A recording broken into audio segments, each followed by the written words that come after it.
Salut toute la famille. J'espère que vous allez tous très bien. Ici, c'est une fois encore votre frère Kyria Didi. Donc, j'espère que tout se passe très bien de votre côté. Ça fait un bout de temps. Aujourd'hui, très rapidement, je suis là. Sans oublier, les inscriptions à la DV 2024 ont déjà commencé. Donc, il y a 3 jours déjà. Donc, voilà. Bonne chance à tout le monde, premièrement. Et surtout, que la victoire soit de notre côté, c'est comme ça, c'est ce qu'on peut souhaiter. Et aussi, je vais dire félicitations à tous les devises 2022 qui sont déjà passés, dont la clôture a été le 30 septembre passé. Donc, tous ceux qui ont encore leur passeport à l'ambassade, donc on va essayer de les appeler. Donc, il y a certains visas qui seront accordés pour d'autres, et ceux qui se sont déjà vus refuser, on va aussi leur retourner leur passeport. Donc, félicitations à tout le monde et courage aux autres qui n'ont pas pu obtenir leur visa. Donc, voilà. Aujourd'hui, très rapidement, je suis là, vu que les inscriptions ont commencé, pour vous parler des erreurs, de quelques erreurs à éviter, à ne pas commettre. Voilà, à ne pas commettre lors de cette inscription. Parce qu'il y a certaines erreurs qui vous pénalisent lorsque vous serez sélectionné. Donc, il faut qu'on évite certaines erreurs dès maintenant, afin de ne pas être pénalisé lorsqu'on serait sélectionné. Donc, premièrement, il y a la photo. Donc, la photo a des normes qu'il faut respecter. C'est la photo, premièrement, qui vous qualifie. Donc, peu importe vos diplômes, ça n'intéresse personne. Mais c'est la photo qui vous qualifie d'abord. C'est la photo. Vous serez premièrement tiré au sort par rapport à la qualité de la photo, au respect des dimensions. Voilà, c'est ça. Donc, c'est d'ailleurs la raison pour laquelle on peut faire les tirages jusqu'à 125 000 personnes, mais c'est 80 000 personnes. Les gens où leur case number est entre 1 jusqu'à 80 000. Donc, respectez les dimensions de la photo. Donc, par rapport au diplôme, je disais que il ne faut pas croire que c'est la licence, c'est la maîtrise, c'est le doctorat ou bien le professorat qui nous qualifie. Donc, c'est pour vous dire, il faut éviter de mettre certains diplômes. C'est le niveau bac ou tout autre diplôme équivalent au bac que le KCC veut, que l'immigration veut, que la loi de la dévéloterie exige. Donc, il ne faut pas mentionner des diplômes que vous n'avez pas encore obtenus. Parce qu'il y a des gens qui sont en train de préparer, qui sont en année de licence, mais ils mentionnent qu'ils ont déjà la licence. Parce qu'on ne va pas te demander de joindre ton attestation, bien de joindre ton diplôme. Donc, les gens mentionnent, tout en prévoyant que voilà, l'année prochaine, comme c'est jusqu'en 2024, donc l'année prochaine, j'aurai ma licence. Non, il faut éviter ça. Parce que s'il y a certaines, on ne connaît pas demain, si certaines conditions ne sont pas réunies et tu n'as pas pu avoir ta licence, comment tu peux justifier à l'interview? Donc, c'est pour cela, tout simplement, mettez les diplômes que vous avez dans votre main. Voilà. Le bac, c'est déjà suffisant. Si tu as ta licence, tu mets ta licence. Il faut savoir que tu as déjà obtenu ce diplôme. C'est très important. Mais tout autre diplôme que tu n'as pas encore obtenu, il ne faut pas le mettre. C'est très important. Donc, la seconde chose, c'est la situation matrimoniale. Ça pénalise beaucoup de gens. Vous savez, je vous conseille toujours, tous ceux qui ont d'enfants, il faut jouer très rapidement avec vos enfants. Parce que les gens osent mettre leurs enfants après avoir été sélectionnés. Donc, la loi de la DV dit, si un enfant est plus âgé que la date d'inscription, déjà, quand tu le mets après ta sélection, tu es disqualifié. Ceux qui sont en couple et qui n'ont même pas d'enfants. Donc, il faut éviter de jouer marié quand vous n'avez pas encore le certificat de mariage.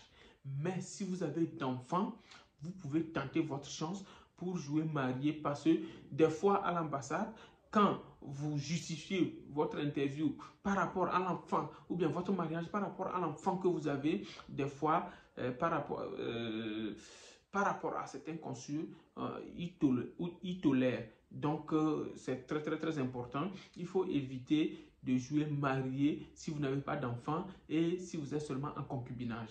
C'est très important. Jouer célibataire et ça passe. Donc, si vous êtes divorcé, il faut vraiment jouer divorcé. C'est aussi très important. Jouer divorcé si vous êtes divorcé.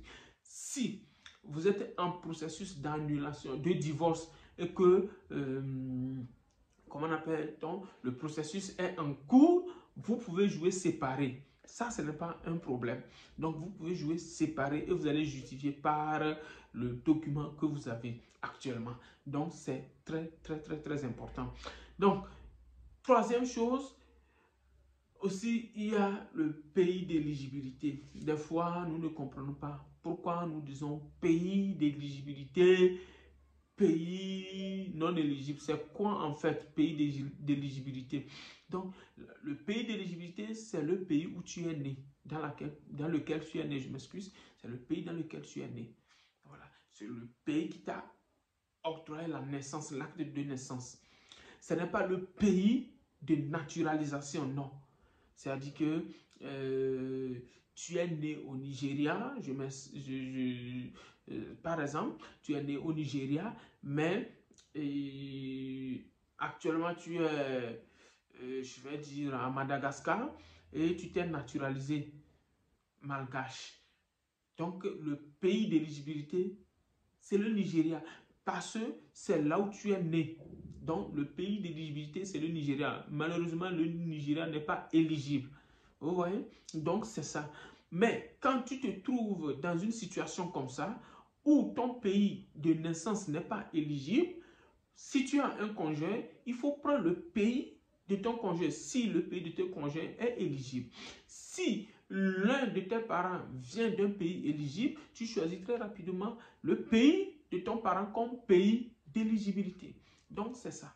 Donc, c'est les choses qu'il faut être prudent pour mentionner ou pour éviter. Donc, c'est la raison pour laquelle je me suis dit, voilà, il va falloir que je vous balance cette petite vidéo afin de pouvoir profiter et de ne plus faire des erreurs. Donc, comme je viens de le dire, n'oubliez pas de mentionner vos enfants qui sont déjà nés. Si vous êtes marié, jouez marié. Si vous êtes célibataire, jouez célibataire. Divorcé, jouez divorcé. Et pays d'éligibilité aussi, il faut essayer de bien vérifier vos pays de naissance. Et aussi, n'oubliez pas de mentionner le diplôme actuel que vous avez au lieu d'aller chercher loin, très loin. C'est la photo qui vous qualifie et c'est après votre sélection maintenant qu'on va tenir compte des éléments que vous avez mentionnés dans l'inscription. Parce que c'est après que vous serez sélectionné, on va essayer de vérifier avec loupe, avec microscope même, les éléments que vous avez mentionnés lors de l'inscription. Donc, tu as mentionné un diplôme très élevé que tu n'as pas encore et tu n'es pas sûr que tu auras ça en 2024. D'ici 2024, tu as mentionné marié, alors que le certificat de mariage doit être déjà sorti lors de l'inscription, doit contenir une date soit égale à la date de l'inscription ou soit une date antérieure à la date de l'inscription. Donc voilà, il faut vraiment, vraiment veiller à ce que vous ne faites pas des erreurs pour que ça vous pénalise par après.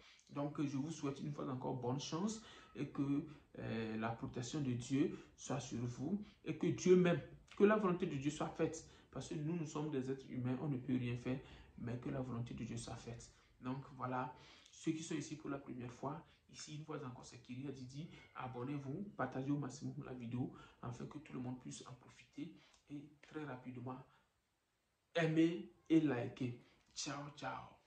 Passez une très très très bonne journée. Ciao.